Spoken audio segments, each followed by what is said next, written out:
Go. Hi. Welcome to We Need to Talk with Kris. This is Richie, Grannon. So this video is for educational and informational purposes only. If you feel you need a therapist, please go to Psychology Today. Look up or go to Google Psychology Today. Look up all the therapists in your area. You can find somebody there. The views and opinions stated herein are mine and Richie's alone. They do not represent the ACA, the APA, or any other therapist for that matter. So boom shakalaka, here we are. Boom. So, okay, we did a great seminar last night. We have tons of questions on CPTSD. One of the questions, we're just going to dive right into it. So if you guys have got questions at all, please type them in, send them to us, do whatever so we can answer your questions. So, okay, so CPTSD was one of the questions that we had. What's the matter, Richie? Look. I just saw a question come up. We have two devices running. In a minute, I'm going to switch this one off on Spartan Life Coach, and then you need to go to We Need to Talk with Kris Godinez, where I'll continue. We'll both be live there. Don't let your abandonment issues flare up when I switch this off. This is being switched off. Open up a new tab in Facebook, look up We Need to Talk with Kris Godinez, and go live there now, because it's only be on for 5 minutes. Hi, Arthur. Okay, so we're going to be doing some answering some more questions on CPTSD. Richie did a great explanation of it last night. I agree. It was awesome. It was awesome. It really was. It was a lot of fun. So one of the questions that we got was trauma bonding. Can you talk more about trauma bonding and how to heal from that? I learned about trauma bonding not through mainstream psychology. I was looking up, this is back in 2009 when I was still teaching self-defense. And the Chris Brown Rihanna case came up. Mm-hmm. And I was watching CNN or something like that. And there was a woman who ran a ton of women's shelters across the US. And the interviewer just asked her a straightforward question, which is, why do women who are violently assaulted keep getting back with their abusers? And she really didn't have an answer. And I was like, that's a shame. There must be an answer. So I started doing my own research, and I came across a group of people who specifically focused on getting people out of cults. And they weren't really psychologists, they were Christian counselors. Mm-hmm. And they were talking about trauma bonding and the effects of trauma bonding in Satanic cults. Trauma bonding in that environment seemed very relevant to the cycle of abuse that women in domestic violence situations would go through. In a cult environment, you would take a child, you would abuse the child, and then abandon the child, maybe lock him or her in a cupboard. So they're frightened and they're abused and they're alone. And then you come hours later and you rescue them in inverted commas, from the abuse that you put them through.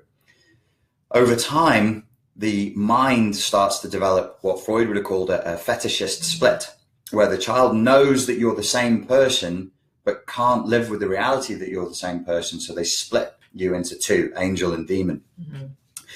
The bond is created through the pain, through the trauma. So very intense pain because of, like you were saying last night about the amygdala isn't that smart. Parts of our brain aren't that clever at distinguishing between good and bad stimuli. We don't necessarily always know what's good for us and what is the healthiest thing for us. And that pain pushes very deep into the neural pathways, it seems. Mm-hmm. And that's literally the trauma bond is like a connection that is created through pain and suffering. So how do you break that? You have to recognize it for what it is. When you're trauma bonded to an abuser, you need to stop in your own mind and in your dialogue with your therapist. Stop using the word love and only use the word addiction. Start talking about... That's what I said last night. Stop talking about them as your ex. Just focus on them as being an abuser, and take them out of that space in your head and in your heart, which is reserved for a loving relationship. That's not where they belong. So they shouldn't be there. So we have to, by taking them out of there verbally, because your verbal dialogue is a direct reflection of your map, your unconscious map of reality, you start taking them out of that part of your unconscious map. So that's not your lover, that's not your spouse. It's a kidnapper, it's an abuser, it's a torturer, it's a different thing. So that will start to help the client gather the leverage to pull their feelings back from the abuser, to realize that their feelings are false feelings. It's a kind of addiction. It's a hijacking of the amygdala. Yes, yeah, absolutely. What do you think of the book Betrayal Bonds by Patrick, I can't see it, Cairns? I don't know. I haven't read it. Have you read it? I haven't read it either. I haven't read it. What do you think? Is it good? I don't know. Okay.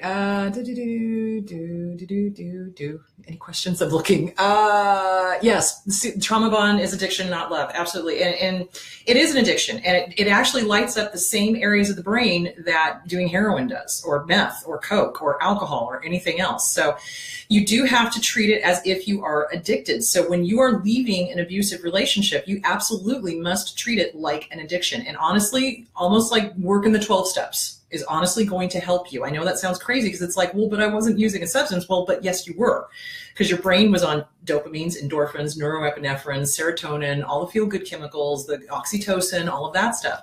You've got to get over that addiction to that feeling, that high, that low, that high, that low, that high, that low. So the other question was, you said dolphining. So getting out of a relationship that's abusive and then just going, bam, right back into dolphins, cresting out the water and straight back in. Dolphining as a form of narcissistic addiction.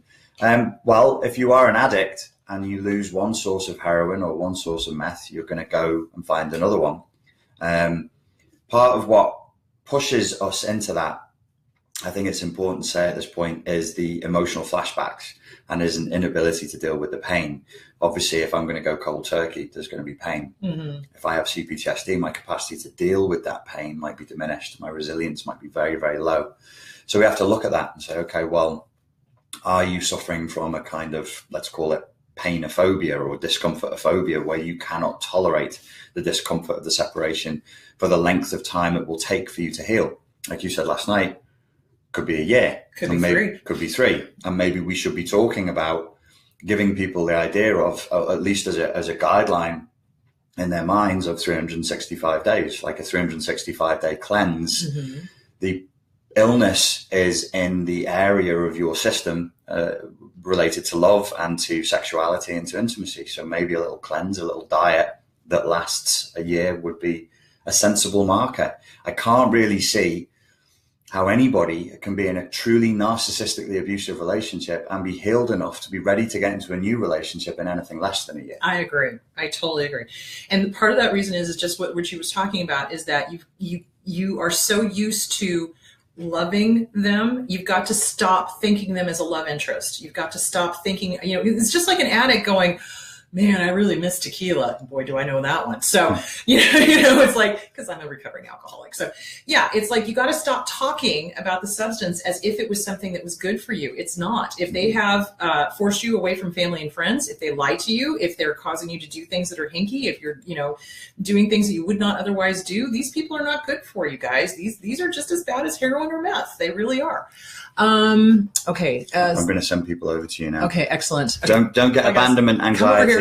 Go to, okay. It's true. We need to talk with Kris Godinez now to continue this. Yes. Okay. Oh, good Lord. There's so many questions coming in. All right. Back up. Okay. Okay. Can you talk about finding the line between self-care and facing pain, as in avoiding triggers or dealing with them head on? Oh, geez. Okay. Let me take this one first and you answer yours. So from a therapist perspective, dealing with CPTSD is walking a fine line. So there's a wonderful book called CPTSD From Surviving to Thriving by Pete Walker. What I tell all of my clients is, you're going to get triggered like nobody's fucking business. So you read tiny little bits and then you walk away and you go take care of yourself.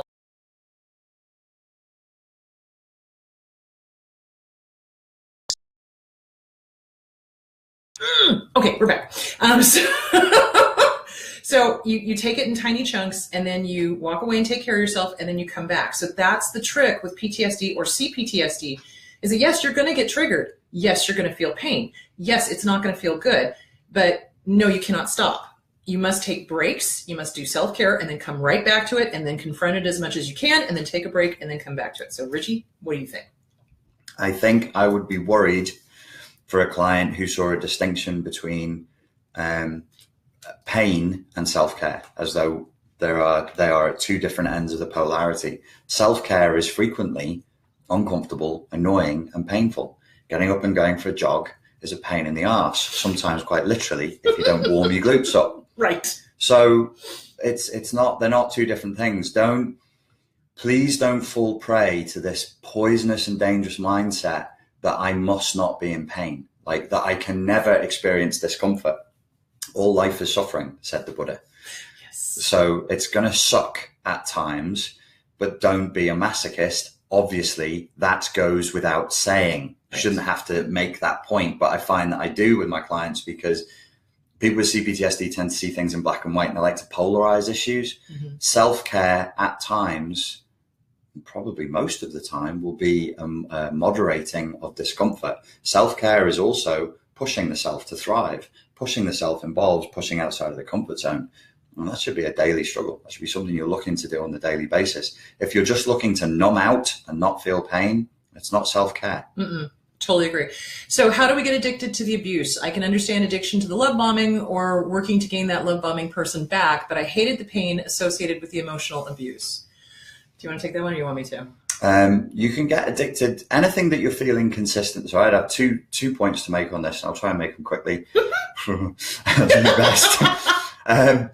One is anything that you're doing regularly, you get addicted to, no matter how painful it is. If you do it regularly, you just get addicted. So whatever you're feeling all the time, you get addicted to. That's human nature. The second thing is you're still trying to win the love of your primary object. So you're still trying to win the love of your father or your mother. So the addiction, when we talk about addiction in this context, it's like being addicted to mother's love or father's love. And we're avoiding the pain of the separation or the pain of the abandonment. And that's why people with CPTSD are frequently running in circles, because they don't want to get back to the reality, which is mummy and daddy didn't love me. And that's terrifying, and it's agonizing, and it's grief inducing, and it will make you cry until snot rolls down your face. But it is better, a far, far better thing to experience that and transcend that pain and take that grief, than to live your life running from it in the half-light of just trying to circling around the same issues again and again and again. Exactly. So it goes back to the original wound. So it's attachment. It goes back to the attachment. If you had an insecure attachment with your parent, if the parent was abusive, neglectful, gone, etc., you're going to have an insecure attachment. If you had a healthy attachment, you generally don't get involved in narcissistically abusive relationships. Generally. I mean, it does happen, but very rare. It's more likely that there's some sort of insecure attachment. So you have to work on the original wound. You do. And part of the addiction is, remember, it's that intermittent positive rewards. Just like, when you treat a dog, you don't always give the dog a treat every single time you're teaching them a new trick. You do it every third time or every sixth time. And that gets us like, oh, wait, okay, well, okay, no, they're mean to me now, but wait, they're going to be nice to me next time, aren't they? Okay, yeah, they're going to be nice to me. Okay, wait, no. And then we just get addicted to that. And it's this roller coaster, and it sucks. So yeah, okay, so there was that. Does everyone end up with CPTSD, or is it possible that some people don't end up with CPTSD? Is everyone in that question every human on the planet? I think they mean abused, the abused people. Right, the abuse. Well, every human on the planet has a certain degree of trauma. Like if you look around you, you'll see that a lot of people are carrying PTSD and CPTSD that they're not aware of, because the experience of being human is a traumatic experience. If they've been the victim of emotional abuse over a long enough period of time, then yeah, I mean, not everybody calls it CPTSD. You could call it narcissistic abuse victim syndrome. There are a certain cluster of symptoms that always develop. Yes. Yeah, it's consistent across cultures. It's consistent across the world. I mean, I've had people in Pakistan, South America, et cetera, et cetera, et cetera. The abuse is the same, and the way the targets of abuse respond to the abuse is the same. Absolutely. Now, are some people more prone to CPTSD? Abso-freaking-lutely. Some people are not as resilient because they didn't have at least one parent that was sane. So if you had two parents that, and one was cuckoo and one was kind of sort of sane, you have a better chance of not having as much trauma damage. But if you had two parents that were completely cuckoo for Cocoa Puffs, yeah, you're probably going to have a lot of CPTSD, if that makes any sort of sense. Okay, in one of your talks, you were talking about someone who was abused by a narc. What? Abused by a narc can display narc traits. Is there a way to find this out? Which one? Okay, do you mean the target of abuse starts displaying narcissistic traits? That's called picking up fleas. So when somebody is involved in an abusive relationship, they pick up fleas. It's just like the old saying, if you lay down with dogs, you're going to pick up fleas. So when you're with an abuser and the abuser is abusing you, one of the ego defense mechanisms is called identifying with the aggressor. So you start becoming the abuser. You start taking on their traits. You start vomiting out their filth. You start abusing by proxy because you're trying to stay safe. It's an ego defense mechanism. Yeah, it's in the CPTSD spectrum, it's a fight fawn response. Primary fight, secondary fawn, and you're basically just trying to survive. You're using survival strategies. It shouldn't last very long. Like if you've seen that you've developed, Sam Vaknin just calls them narcissistic defenses. It's very normal for people who do not have NPD to have narcissistic defenses. It's very normal for people who do not have NPD to develop a defense mechanism that they would have acquired from the abuser, because we're always learning. And if you're stuck and self-isolated, no family, no friends, just chatting to that one hypnotist all day, every day, yeah, you're going to start talking like them and acting like them eventually, of course. Yeah. And it takes time to undo it. You've got to go to a good therapist. First of all, you have to get rid of the abuser completely. Second of all, you've got to go to a good therapist. If you don't go to a good therapist, you're going to dolphin. Just like he said, it's like you're going to get out of that relationship, and instead of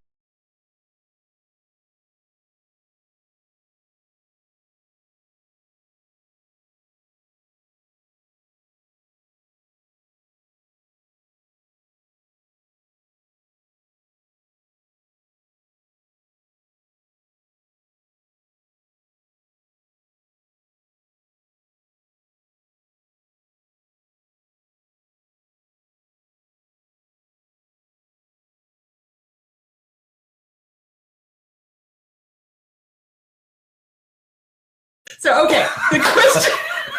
Hi, welcome to the show. The question. If you just tuned in, today is I Love Cocks with Kris Regina. Should be a good show. Over to you, Kris. Cocks. What are they for? Okay, next question. Is banter related to emotional abuse? Men mostly use insults to put downs as a way to bond with each other. Is this considered healthy, or does it keep happening because it's normalized by society?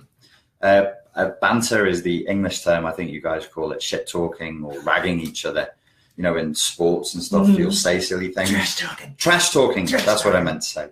So I knew an American guy. He was from Durango, and he went to university in Newcastle, and they played basketball there. And he started trash talking, and somebody nearly punched him, because we don't do trash talking in sports normally. Oh dear. So yeah, no, it's perfectly healthy to banter. I mean, it's definitely from the northwest of England. It's different in different parts of the country and different all over the world. To use mockery as a means of intimacy. Of course, if then you have the CPTSD narcissism factor, I could be narcissistically abusive and then hide that by saying, "Oh, this is just banter. That's not okay."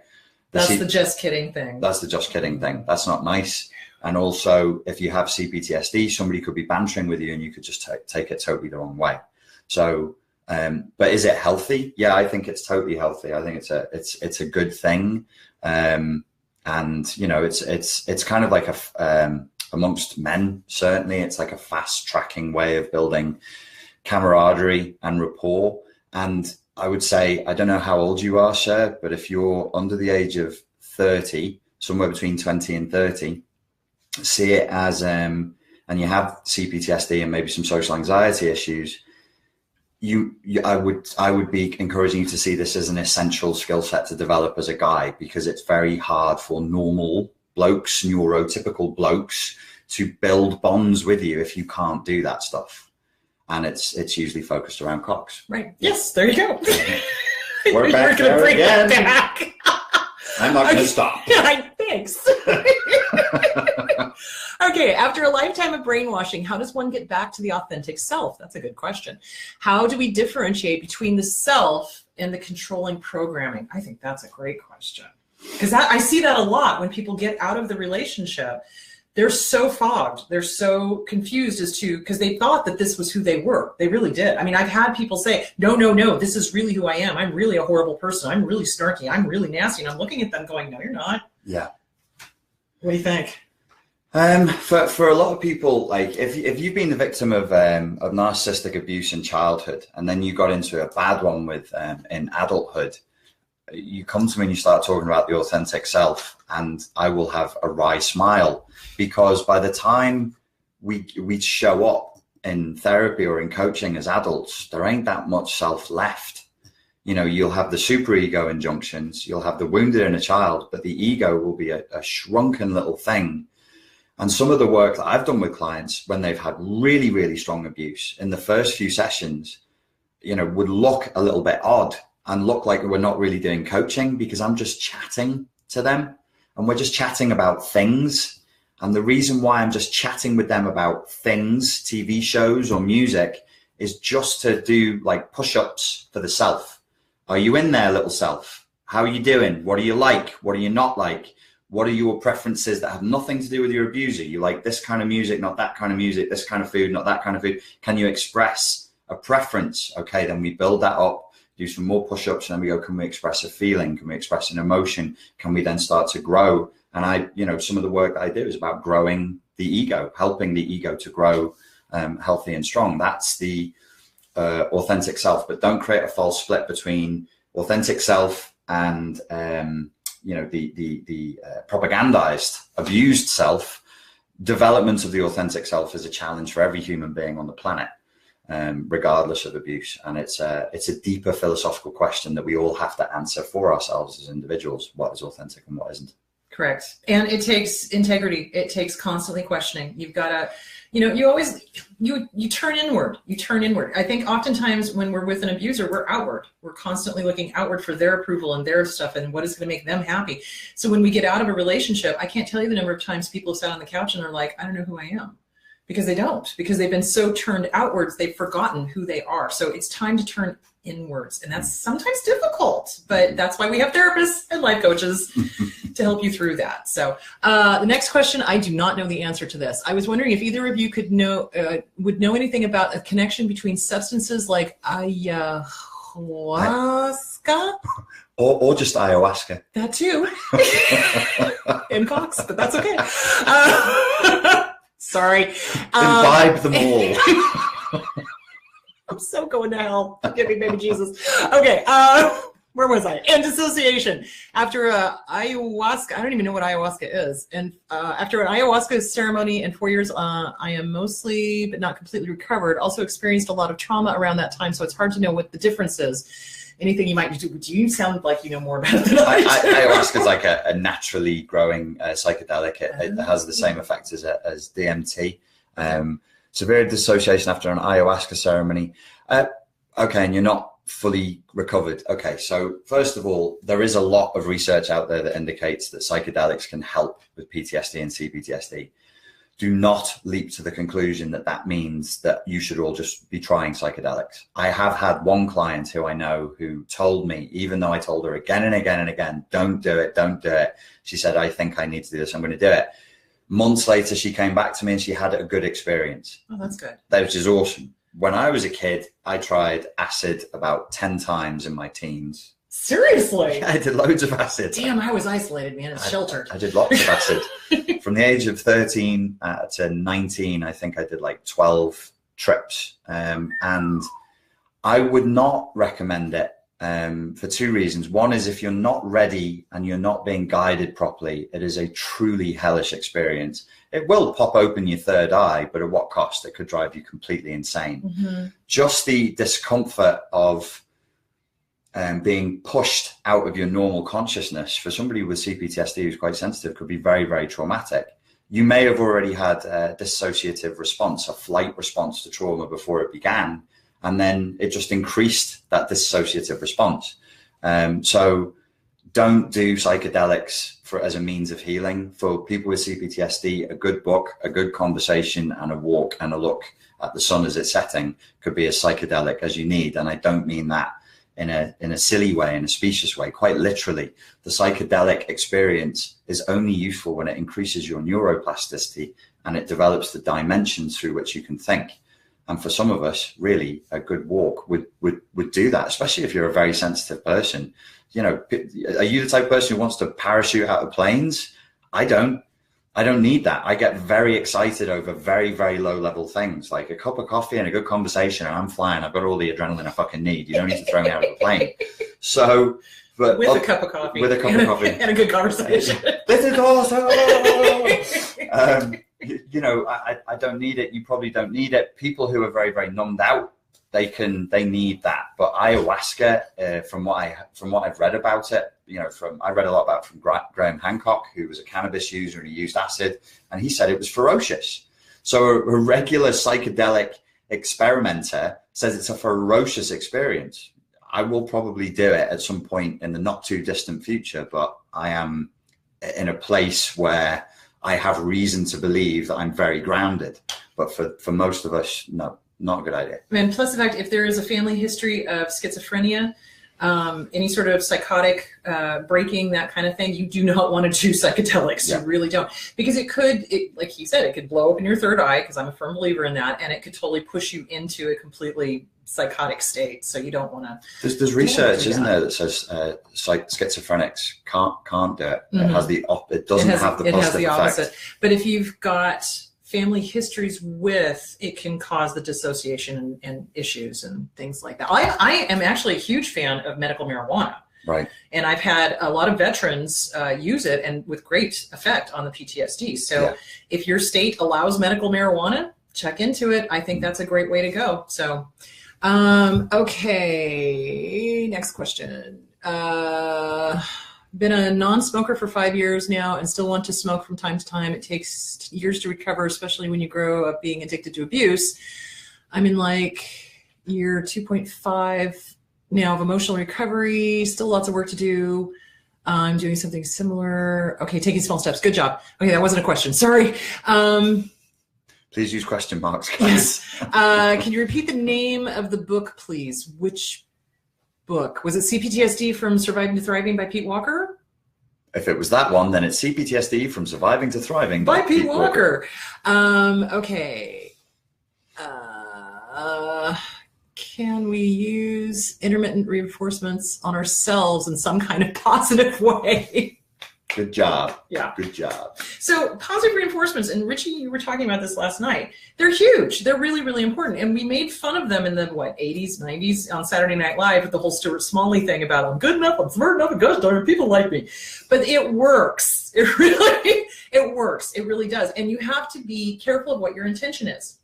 So just like you were saying last night, what was that? Tell that story again about the girl who like died because she was saying she wanted to be famous and loved by everybody. Yeah, there was an English reality TV star who was she was famous, but she was hated. Nobody liked her. It was like a Paris Hilton sort of an effect. Everybody hated her, and all she wanted was to be even more famous and loved. And I watched this play out, and I started to get the strong intuitive feeling that she was messing with magic, and that she actually created a magical intention. I will be loved by the nation where now I am hated, and I'll be really famous. Well, she developed terminal cancer at a very young age, and she was beloved by the nation, and she did become very famous, and there's a whole charity that's named after her, but she's also dead. Right.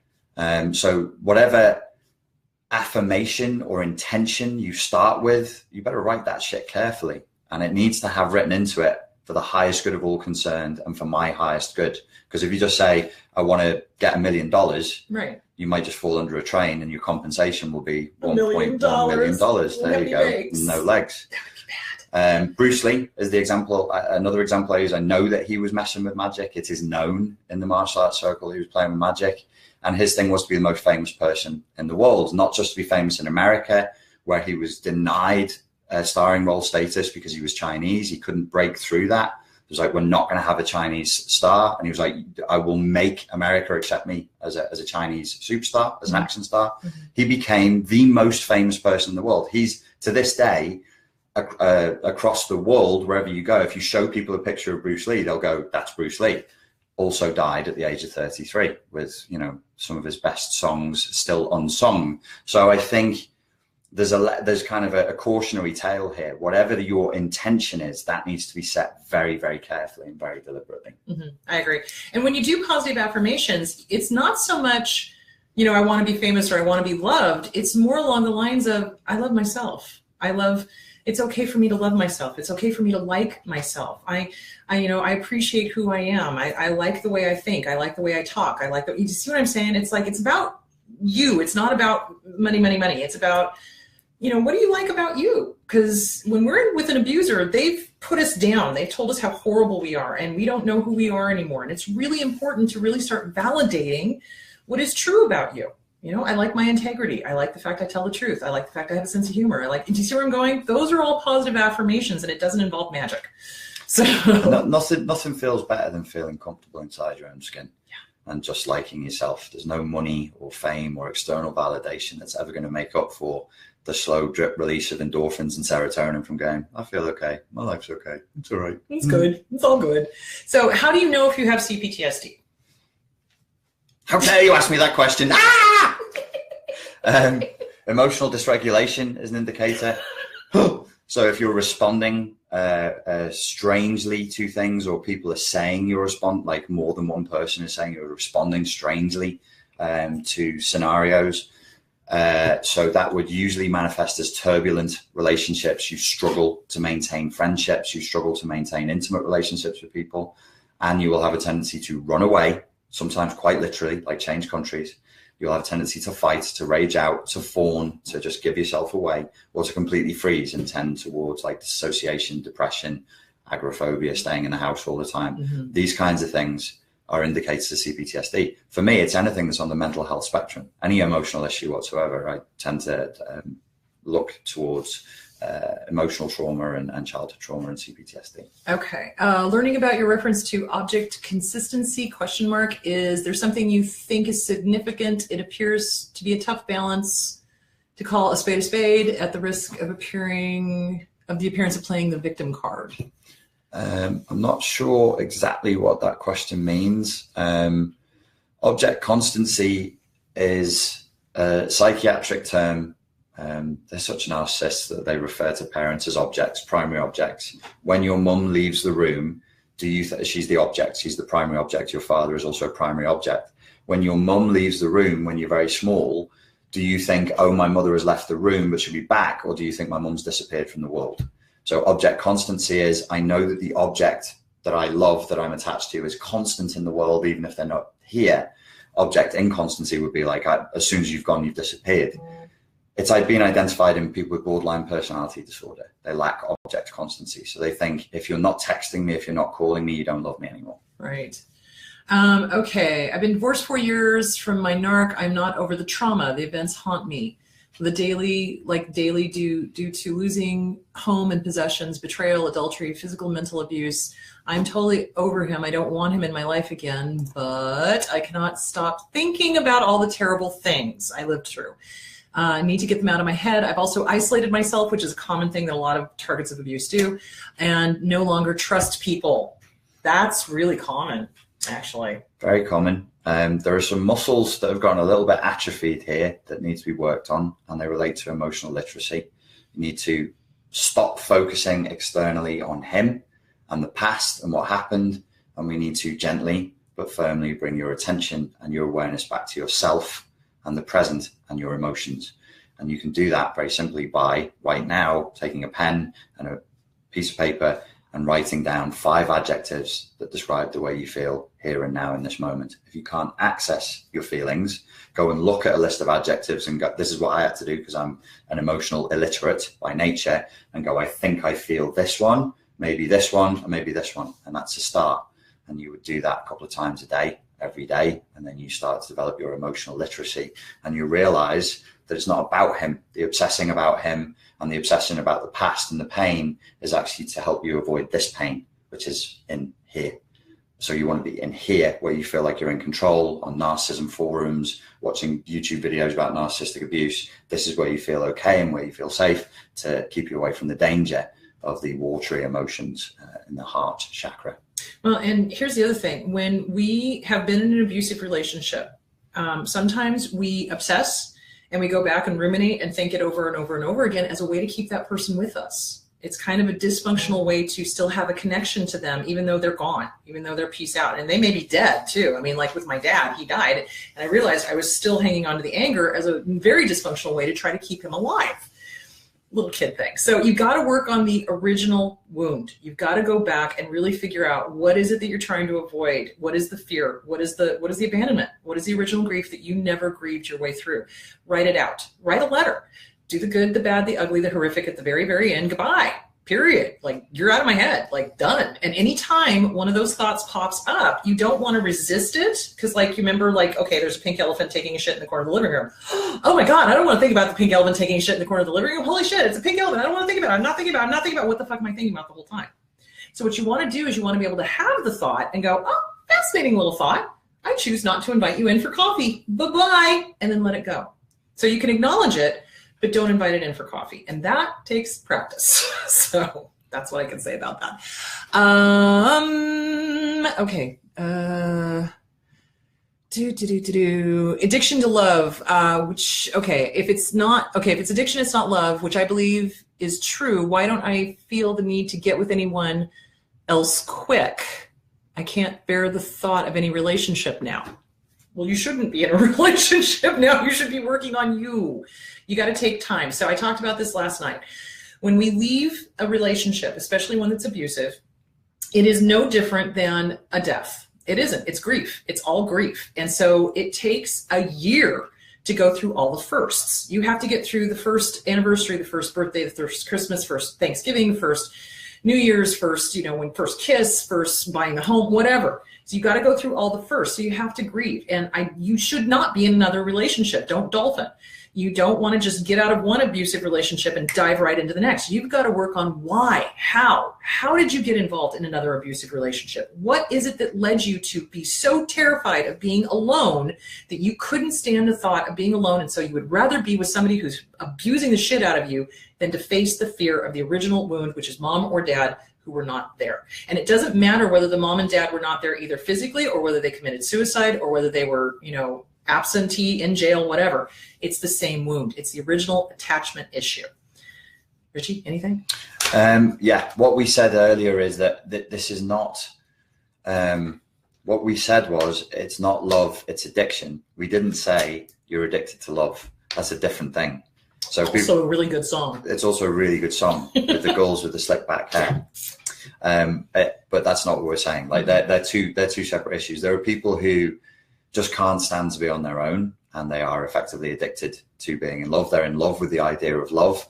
That isn't really a CPTSD thing. I'm not sure it is. What we're talking about is people who are addicted to malignant, abusive relationships. Being addicted to being in love is actually quite benign by comparison. I mean, it's not good. It's not a good way of living your life. No. But this is much more serious. Like what we're talking about is people who need to be with bastards. They need to be with bitches in order to feel excited and alive. They need to be abused. They need to be in a destructive place where potentially even their lives are at risk. If you're just some silly, vain person who just wants to have a boyfriend all the time or a girlfriend all the time, that's I don't know. That's somebody else's. That's a different counselor's issue. Yeah. Well, it's a inability to be alone with yourself, and it's not because that you don't like being alone. You don't like what you're hearing. So I can spend hours by myself, literally, and sometimes I wish I could spend hours by myself. But it's what you're saying to yourself. If your internal dialogue is healthy, happy, and whole, and it's like, this is nice. Wow, I like being alone. Hey, I'm going to do a little.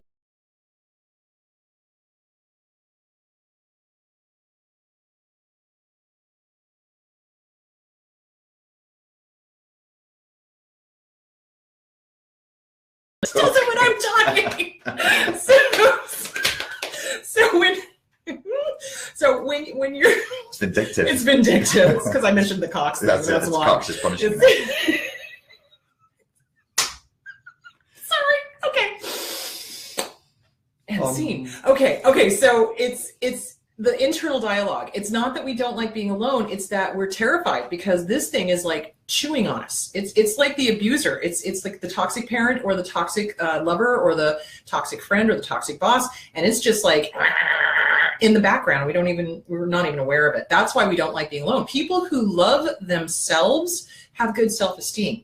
People with good self-esteem have got a good interior dialogue. People with a good interior dialogue can literally be a hermit up in the mountains, zoning out for months at a time and not care because they've got good stuff going on in their head. So, Okay. I heard that we learned how to play from the people around us as we develop. The crap talking triggers my scapegoating abuse memories. Ooh. Scapegoating abuse memories. Wow. So oftentimes we have a really hard time allowing ourselves to have fun because that's part of self-esteem. So it's part of self-care. So if you are codependent and you have been raised to take care of a narcissist or a borderline or a disabled parent or somebody who was an alcoholic or whatever, we get told to put our needs last, and play is absolutely last. And we get made fun of or put down for having playtime. So it's really important to have time to go do fun things, you know, go bowling, go fly a kite. I love flying kites. Go to the ocean, go hang out, what did you used to like to do when you were a kid? I like coloring books. I have the swearing coloring book and I color all the swear words and it's awesome. So, because I like to swear. So yeah, go do stuff like that. Richie? I'm not sure. I think Bobby was, you know, we said trash talking and shit talking and banter, but he said crap talking. So I think he was, maybe he was talking about that. If you find that kind of stuff triggering, you're going to have to work through it, or you choose not to hang around with guys who build rapport by talking trash. Right. Like, we can't expect the environment to adapt to our needs to a nuance. It's not reasonable. We also, like, culture is the way it is. It's not fair. It's not just, I mean, whatever. What are you going to do? This is the world. We have to live in it.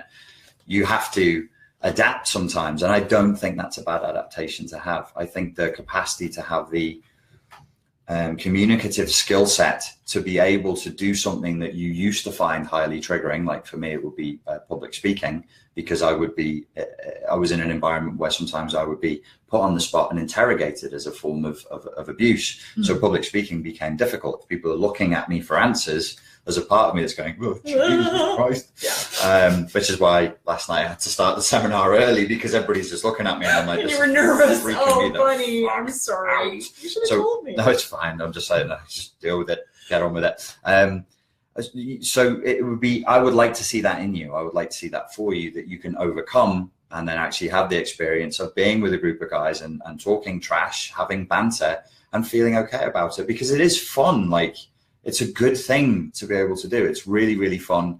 And it's just a fast track way of building rapport with people. That's like being here in America. I've made loads of friends really, really quickly just by just going, okay, this is the level. You all like men like sporting analogies, and they like the military, and they like martial arts. So I can go into a bar here. Not all American men. That's a rough stereotype. It's kind of true though. And it's actually quite easy to make friends because you're on that level, and we can go, okay, when people meet each other and they want to be friends with each other, it's because they think their values match. And the meta communication and all of the communication that goes with it, it's actually what we're looking for is, do your internal values match my internal values? So if you go straight to the unconscious values match, then you'll get rapport. So for people recovering from CPTSD, yeah, you kind of maybe have to be like an amateur psychologist to work this around a little bit. Maybe you might see it as being a bit manipulative at first, but really it's just a way of forming connections with other people and bonds. And if you have the right intent, which is just to hang out and have fun, I don't see that there's anything wrong with that. So one of the questions is, do abusers get better? Do narcs get better? Do borderlines get better? I have my opinion on that. What do you think? Why do people keep asking this question? Because they don't like the fucking answer. That's why. Okay, so they're like, can we get another answer that would be more fun than the last one you gave me? Do you want me to take this one? The answer is no. No. The answer is no. They no. don't give. Here's the thing, guys. Once somebody has reached malignancy, and I'm not talking like traits of, okay? People with traits of, yes, you can work with them. And I often work with people with traits of, and I can help them because there's enough there to work with. Once they have slid down the malignancy spectrum, because remember, it's from traits of all the way through to malignancy and then dark triad. So once they have started harming somebody, once they have intentionally started hurting somebody, are sadistic, are cruel, are mean, are doing what they're doing to another person, and they know that they're lying, and they know that they're gaslighting, and they know that they're hurting people, no, there is no hope for them. Now, caveat, if the person is the target of abuse and the target of abuse is simply mirroring the abuser, yes, there is hope for them because that original soul is still there. By the time somebody is actively, intentionally harming somebody else, they have the entitlement, like you were talking about. And what was the other thing? Entitlement and exploitation. And exploitation. By the time they've hit that point, there's no there there. They're gone. They're peace out. The soul is like corrupt. It's like a corrupt file, and you, no matter what kind of programming you try to put in it to fix it, it never gets fixed. They don't want to be fixed. They enjoy the power, they enjoy the control, they enjoy hurting people. They really truly get their rocks off on this. So from a Buddhist perspective, I often hear people get very angry at me for saying, you know, the truth about abusers. They're, oh, well, you should love them and you should do this. Well, okay, on a meta level, I can see that they are a tortured soul. You're absolutely correct. They are a child of the universe and they deserve compassion. But they deserve compassion from afar. They do not need to be in my life. You do not have to have somebody in your life to have compassion for them. That is called idiot compassion, and Pema Chodron talks about that. You can love somebody, but you can love them from afar, and that's what you do. You don't have them in your life. You cannot fix them because you did not break them. Boom. Back to you. Yeah, I would just reiterate it. Like Sam Vaknin talks about malignant optimism, and remember that vampires love malignant optimism. They love the fact that we have hope. They love the fact that we keep going and praying that they'll change, or that they're the one case in a million. They're different. They're special. It's a new kind of narcissism that's just for them, and it can be healed. Great. Keep telling yourself that story. Let me know how you're getting on in a year's time, in 2 years' time. It's going to be the same thing. I had a client tell me that she had a conversation with Sam. He was coaching her, and she was with a malignant psychopath, and she says, I think I can change him, and I think he'll get better. And apparently Sam Vaknin finished the Skype interview by going, oh really, good luck, and then hung up. And I was like, yeah. Damn. That's actually sometimes the kind of psychopathic confrontation we need, rather than the nicer, like, this is how it is, and this is no, like, if they are really sick, if they have NPD, or they're a psychopath, or they're cluster B, the original human, all of the vulnerable emotions were encased as a survival mechanism by the child. They went, I cannot permit myself to feel anymore. Let's encase all of my feelings in here. And then they live like that for years. And all those vulnerable emotions die. They rot inside that shell. And then they're gone. So what you're looking to save, I don't think is there anymore. Mm-hmm. And it's not my case. It's not my place to say, well, we're at the end of total research, or there could be some neuroscientific breakthrough that would fix them. I don't know. It's not my place to say. In my experience, if you're looking for my advice, I would say relinquish hope, all ye who enter here. Yeah, pretty much. Yeah, they don't change. They don't want to change. They really, truly, they don't see anything wrong with it. As long as they're getting their way and their needs are getting met, why should they change?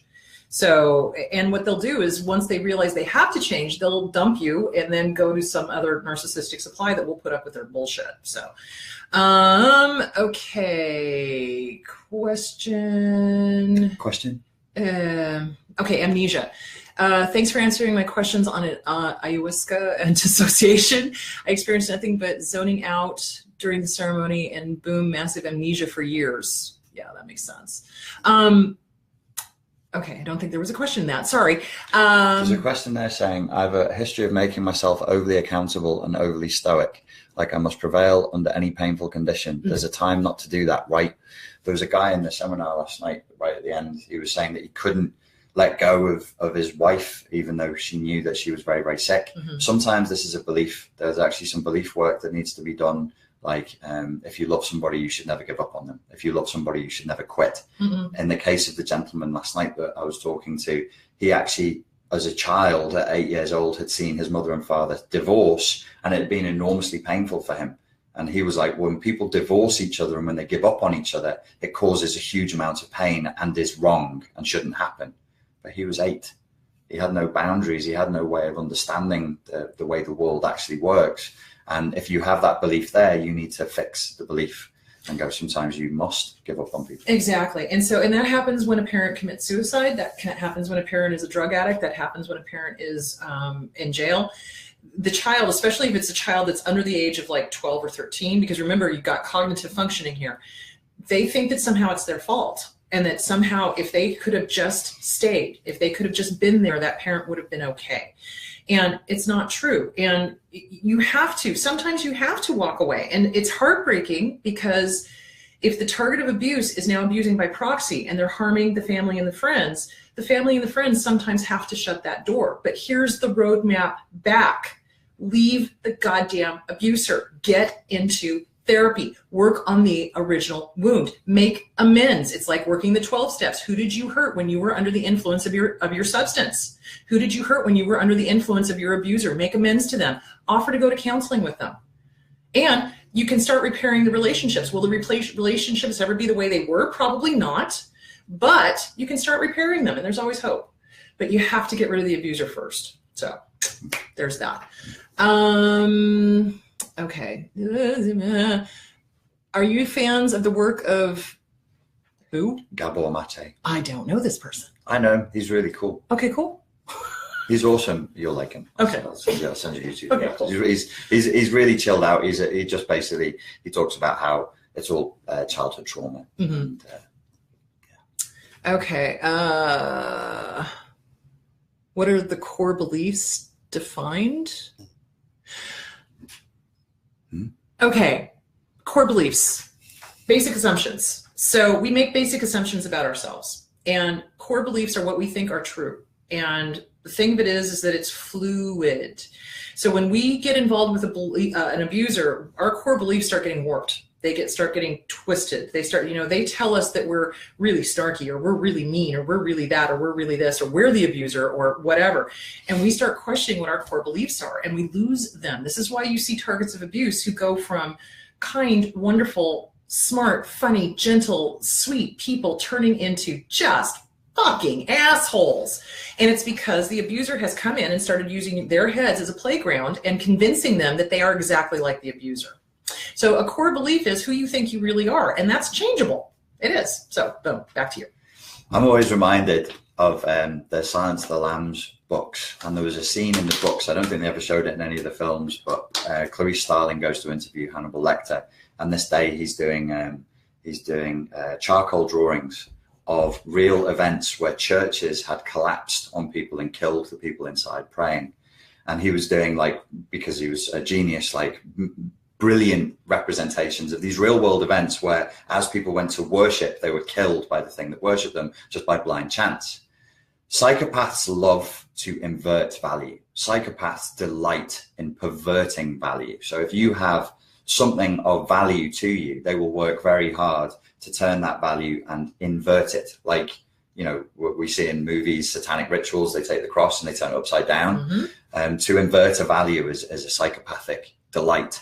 So if you have something that you hold to be of truth, like a core belief, like I believe in honor, I believe in truth, or whatever, slowly over time, they will grind away at you to try and invert that so that your value becomes falsehood, so that you value not telling the truth anymore. You value lying, politics, cheating. Stealing. Yeah. And they will do this with your family and your friends. They will convince you that the family and the friends are really hateful, horrible, awful, terrible people, and that everything they did had an ulterior motive, and or that they wanted to sleep with you, or they'll accuse sisters of incest, they'll accuse brothers of incest, they'll accuse friends of wanting to sleep with you, etc. And it is a very evil thing that they do. And that's why I say that when the target of abuse finally comes out of this, holy shit, dude, they've got a lot of amends to make because they've harmed a lot of people because of the abuser. And that's going to have to happen. How do you stop dissociation? Okay. When somebody dissociates, it's because you can't handle what's going on. And so one of the ways that I teach my clients is you got to breathe. Make sure you're in your body, pat your legs, pat your arms, rub yourself, make sure you're in your body. Hello, I'm here, I'm in the present, I'm okay, I'm safe. It's self-soothing talk, and it's also patting your body so that you're back in your body. We do have a tendency when we deal with abuse to just, boom, float out and watch it from the corner of the room. So in order to start working with that, you've got to do the self-soothing talk, you've got to work on the self-esteem, and you've also got to start loving your body. Get back in your body. It's okay. You're safe. Nobody's going to hurt you anymore. The other thing I love, take self-defense classes. Once you start taking self-defense classes and you know you can defend yourself, it's a lot easier to stay in your body because you're not constantly afraid.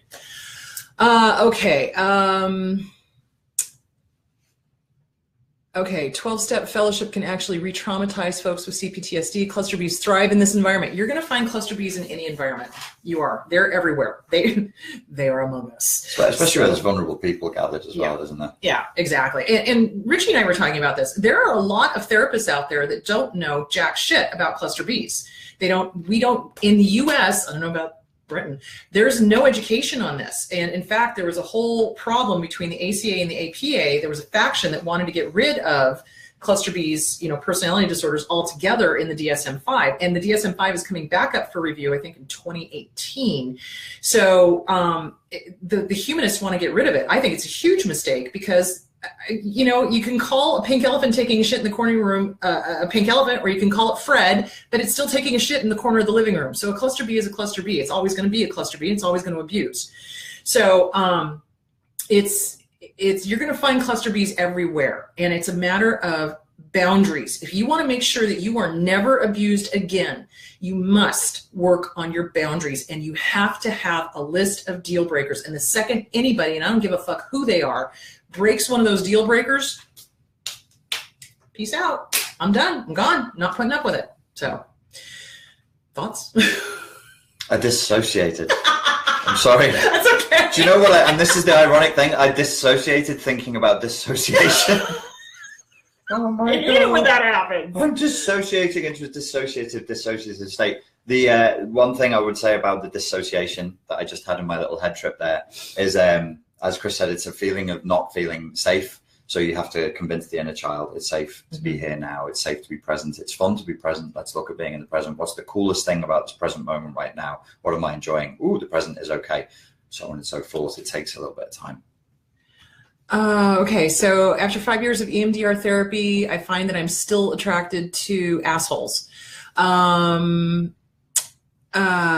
Knowing this has kept me away from dating. Any advice on tricks or works that I can do to make it so that I'm attracted to the good guys?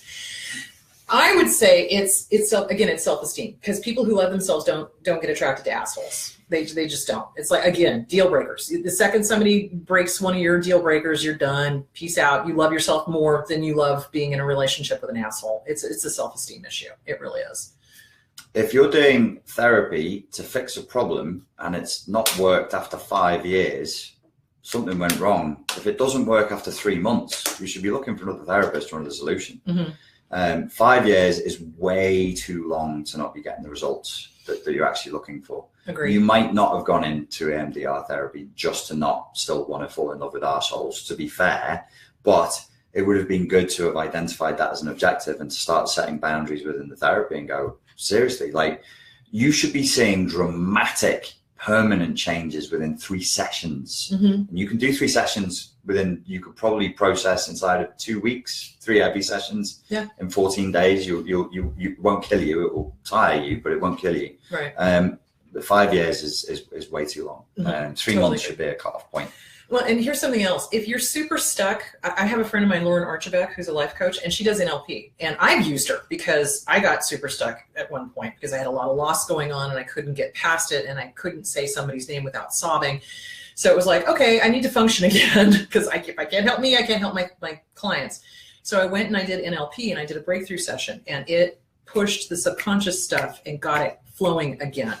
So Lauren always says, if you're not moving forwards, you're moving backwards. There is no stuck, which it's kind of like Yoda. There is no try. There's only do. There is no stuck. So, but yeah, so if you're with a therapist and you're with them for like 3, 5, 10 years and you're not moving forward, then you're not with the right therapist, or you're not taking the suggestions of the therapist. That's the other thing I see, is that, therapists can give suggestions and give tools and tell them, okay, work this way, work this way. But if you're not doing the homework, you're never going to get better. It's just like playing the piano. You can't just be with the maestro and expect to get better in that 1 hour session. So, just one final point. If you're still stuck on dating assholes, as you say here, instead of arseholes, which is the proper way of saying it, then there's a difference. Yes. Oh, yes. A huge, but important difference.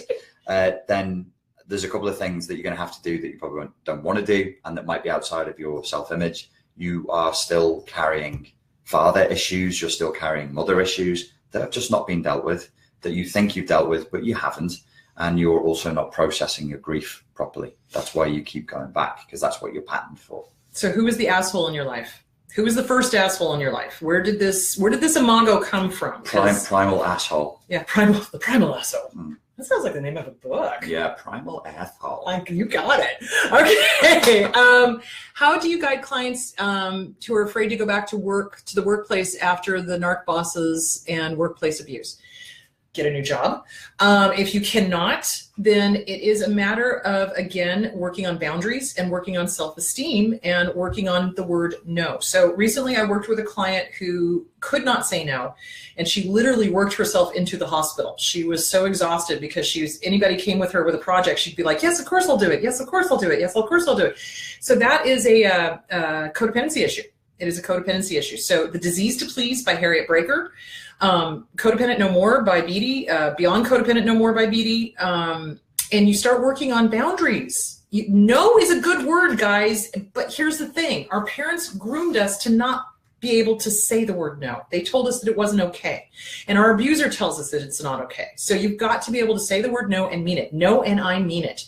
And so when she went back to work, she started telling people no. And the beautiful thing of it is because she'd been in the hospital for like 3 weeks, the boss figured out how much work she did and realized she needed an assistant. And then she got an assistant and things started calming down. So don't be afraid of taking care of yourselves. Don't be afraid of saying no. I would, a client who's been abused in the workplace, who's then afraid to go back and is nervous about going back, I would be saying, you've got to expect it to be difficult. You've got to expect, like, you're going back into a triggering, traumatizing environment. Expect it to be difficult. Self-manage, self-parent, take care of yourself, show self-compassion, expect it to suck. It will suck. Prepare for the suckiness. Grit your teeth, push through. It's going to be painful because that was the source of trauma. So expect it to be tough and then try and deal with that toughness. Okay, what is the difference between liking being alone and self-isolation? I don't know what that is. I've been self-isolating and it hurts now. I can't feel my legs. It bleeds. One is choice. One you're doing because you just enjoy it and you feel good and you're present and you're just enjoying being alone. And the other one is I'm scared of humans. Humans are dangerous and they hurt me. Let me stay in my safe hole. And you feel recharged. It's like, so when you've spent time alone, then you're ready to come back and be with people. That's the thing. It's like, when I go do my meditation and recharge my batteries, and I'm like, okay, I'm ready to go socialize now. So yeah, it's a choice thing. Okay. Coda, linguistics. I can't see that one. Punitive for the narcissist. Coda takes it both to extremes along the spectrum of the abusers and the abused. I think they were asking about the narcissism and codependency being on the same spectrum. I think, if I read that right. Did I read that right? I'm not sure. I don't know what Coda is. The Codependence Anonymous. Oh, right. Anonymous. Oh, sorry. It's an American thing. I don't know. Codependence Anonymous takes in both extremes along the spectrum, abusers and abused. Okay. Mm-hmm. That sounds like a statement rather than a question. Yeah. So my answer would be yes. Well, yes. Kind of, yeah. Yes. Okay. What is your perspective on codependency? We've been giving it for the last hour. Yeah, the last hour. Just literally the whole time. Nothing more than that. Is CBT therapy useful in recovery after narcissistic abuse? Absolutely. You're asking a CBT therapist. You're asking a CBT therapist. Hola, ¿cómo estás? Yes. So CBT. No, it sucks. Worthless. Next question will be, is NLP a load of rubbish? Hello? My God. I loved NLP. I thought it was amazing. And she did the hypnosis thing at the end, too. It was just a nice little bow on it. Oof, loved it. Anyway, CBT can help because why? Because we work with cognitive thoughts, the behavior therapy. So when you're with an abuser, they are literally in your head fucking with your thoughts. It's like they are taking normal, healthy thoughts and turning them on their head and twisting things and gaslighting and lying. So you're going to have a lot of mistaken thoughts, a lot of mistaken beliefs. You're not going to know which end is up. And so getting into CBT, it's like you take those mistaken thoughts and beliefs and you start unraveling them so that they are the same real thoughts, not what the bullshit abuser shoved into your head. So yes, CBT is absolutely useful. Where did we go? Somebody just wrote jive talking at the bottom there. We were talking about trash talking. Oh, jive talking. I'm thinking the Bee Gees. Jive talking. Scary. EMDR. Rapid eye movement, desensitization. Shit. Eye movement, desensitization. Reginald. Robbery. Brandlson. You're not helping. No? Thought it was a word association exercise. Anyway, what it is that you get with a therapist, and they put, it's like hypnotizing, but not really. And so what it is that they have you follow an object back and forth very quickly, and your eyes are moving back and forth very quickly, and you're talking about the traumatic event. And for some reason, and I don't know because I've never been trained in it, but this is my understanding of it, is that the rapid eye movement allows you to recall the traumatic event without being re-triggered, because somehow your brain is like not putting it into short-term to long-term memory. It's not like digging up all this stuff and then re-traumatizing yourself with it. That's my understanding of it. I don't know. What do you think? NLP had a crazy theory that was disproved multiple times called eye accessing cues, where they said if you looked up and to the left, that meant you were lying and blah, blah, and so on. If you looked down and to the right, you were accessing a feeling of da-da-da-da. And it was disproved. Tons of, I think like 12 research papers went that as nonsense. What is true, though, is that our brains and our eye movement are connected. So when you access a memory, as I just accessed the thought there, I went like that. You went up, yeah. There are thoughts that I'm painting on the wall just there. There's bubbles. There's a memory up there looking at me. And if you mess with that with people in NLP, they found that you can make people forget, you can break their patterns, you can stop them from accessing certain unpleasant thoughts, and you can put pleasant thoughts just by looking at their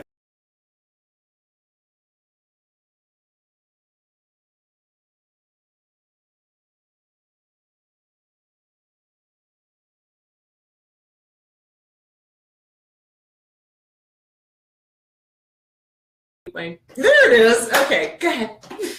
It might be about neuroplasticity. The eye movement might be just creating options for the brain to reconnect to the memories and the emotions in a new way. And if the brain and the unconscious have options, they tend to choose better ones that will heal you.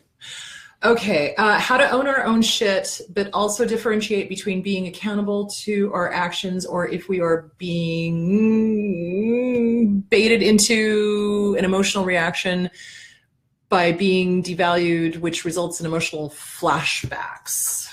So owning your own stuff versus beating yourself up, I think, is what they're saying, if I read that right. What do you think? How to own our own shit, but also differentiate between being accountable to our actions, or if we're being baited into an emotional reaction. That whole sentence is so long and goes to so many days, it's actually trancing me out a little bit.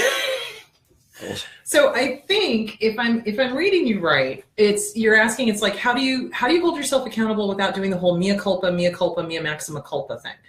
So guilt is learned. We learn to be guilty, and it's Buddhism. I'm going to throw it in here.